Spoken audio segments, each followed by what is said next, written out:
Hello mga ka-J-Vlog! Welcome ulit sa panibagong video at sa video na to, i-game test natin itong Huawei Y7a. So tara mga ka-J-Vlog, check natin.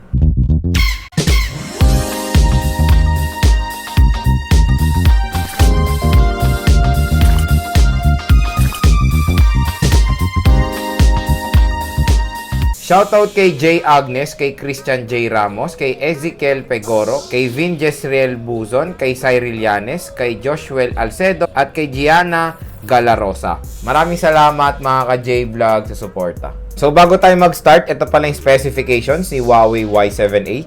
Sa OS, out of the box, meron siyang Android 10 with EMUI 10.1. Sa chipset, meron siyang high silicon Kirin 710A. Meron siyang octa-core CPU na merong clock speed na up to 2.0 GHz.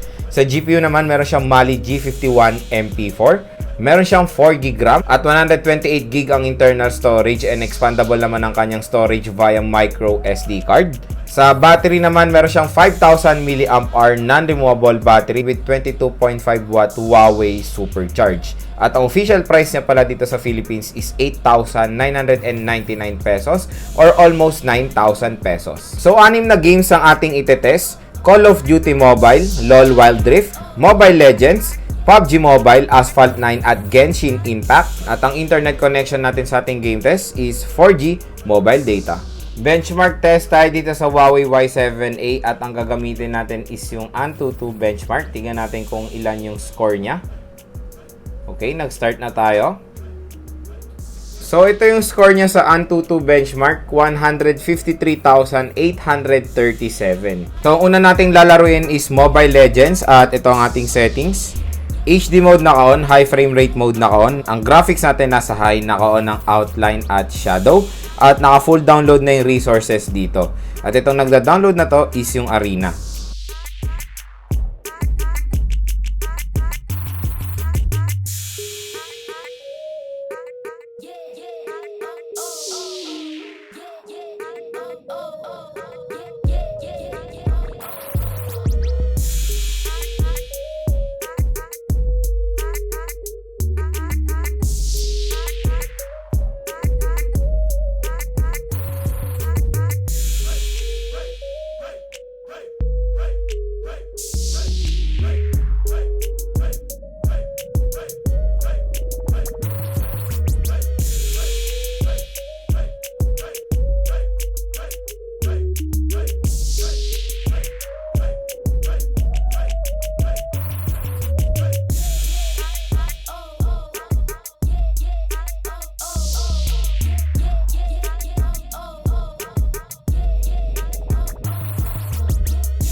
So, pagdating sa Mobile Legends, kaya naman i-handle din ni Huawei Y7a yung high settings ng larong to. Medyo naka-experience lang tayo ng minor frame drops pero manageable naman. And na-enjoy ko naman maglaro ng ML dito. So, next naman is PUBG Mobile. So, ito ang ating settings. Graphics natin nasa HD at frame rate high. Yan natin kung kaya to ni Huawei.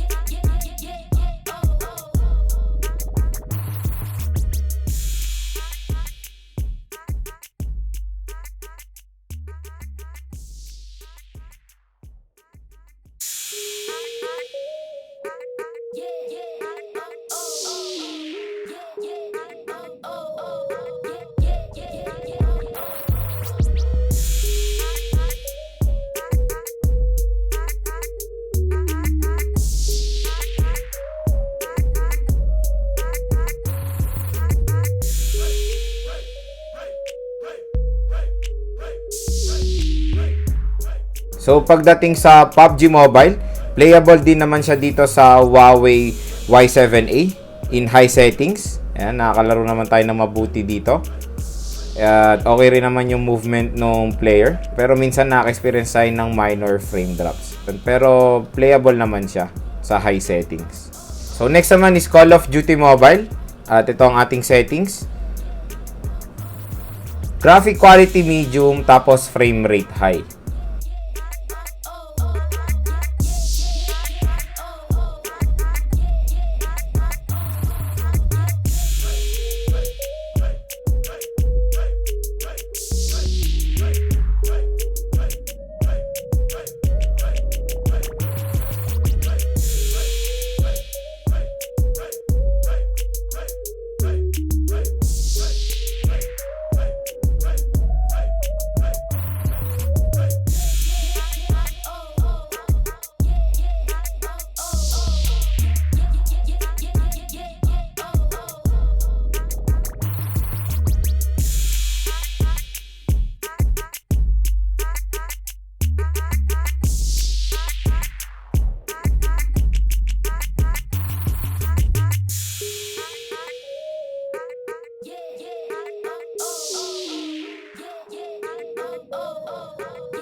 So pagdating sa Call of Duty Mobile, playable din siya dito sa Huawei Y7a sa sinet nating settings, and so far smooth naman yung aking paglalaro and wala akong experience na any frame drops. Next naman is Asphalt 9. So set muna natin yung setting niya sa high. Tingnan natin kung kaya niya.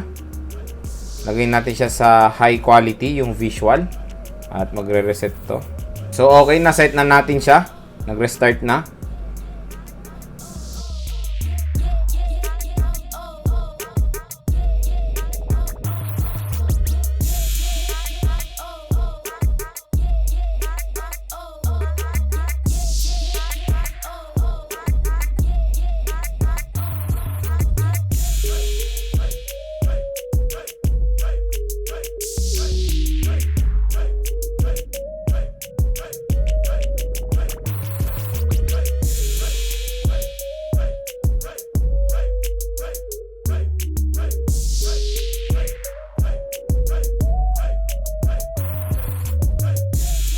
So pagdating sa Asphalt 9, playable din siya dito sa Huawei Y7a in high quality setting. Okay naman yung paglalaro ko dito so far mga ka-J-Vlog. Naka-experience lang naman ako ng minor frame drops pero manageable din. So next game naman is Genshin Impact. Okay, set muna natin yung setting niya. So ang graphic quality natin nasa lowest, tapos naka-off ang motion blur at naka 30 frames per second. At ang current performance load natin nasa smooth ngayon. So tingnan natin kung kaya ba ni Huawei Y7a i-handle ang Genshin Impact.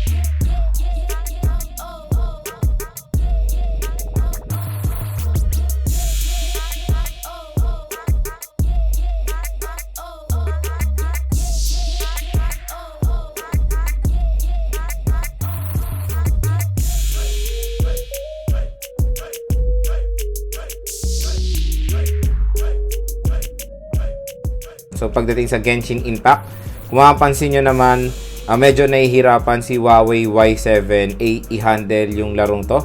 Kasi nasa lowest setting na tayo, pero nagfe-frame drop pa rin siya from time to time. Pero in fairness, nakakalaro naman tayo. Pero hindi talaga mawala yung frame drop niya. Ayan, no? Diba? Nagfe-frame drop siya. So next naman is LOL Wild Rift at ito ang ating settings. Try lang natin i-on yung 60 frames per second, tapos ang graphic quality natin nasa balance kasi hindi niya kaya yung HD pag naka 60 FPS.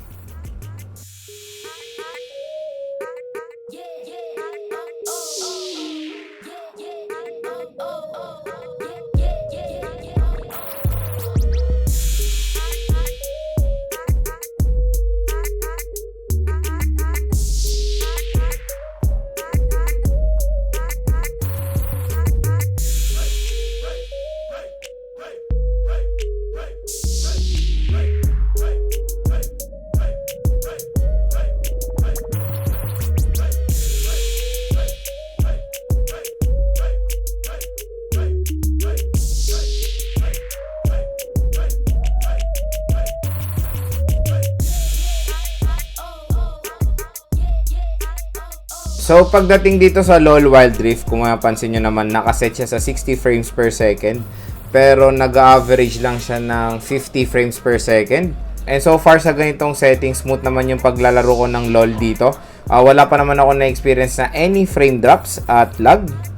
Okay na okay rin maglaro ng LOL Wild Rift dito sa Huawei Y7a. Maganda siya. So kung i-rate ko ang gaming performance na itong smartphone na to, 1 ang lowest, 10 ang highest. Ang score ko dito nasa 7.5. Playable naman lahat ng mga tinest kong games dito. Sinet ko siya sa high settings sa mga kaya netong smartphone na to. At kung mapapansin nyo yung mga ibang laro, nakaka-experience tayo ng frame drops. Pero yung iba minor lang naman. Tulad na lang sa Mobile Legends at sa PUBG Mobile. Yung nahirapan lang naman siyang i-handle is yung Genshin Impact. Kung mapapansin nyo naman kanina, nasa lowest settings na tayo. Pero grabe yung frame drops niya. So para sa akin, okay din naman pang gaming itong si Huawei Y7a. Nakaka-handle naman siya ng mga heavy games. Pero depende sa settings na yun. Kaya sinasuggest ko sa inyo, kung medyo mabigat yung game nyo, siguro set nyo na lang sa low or sa medium settings. Pero okay pang ML at LOL Wild Rift itong smartphone na to.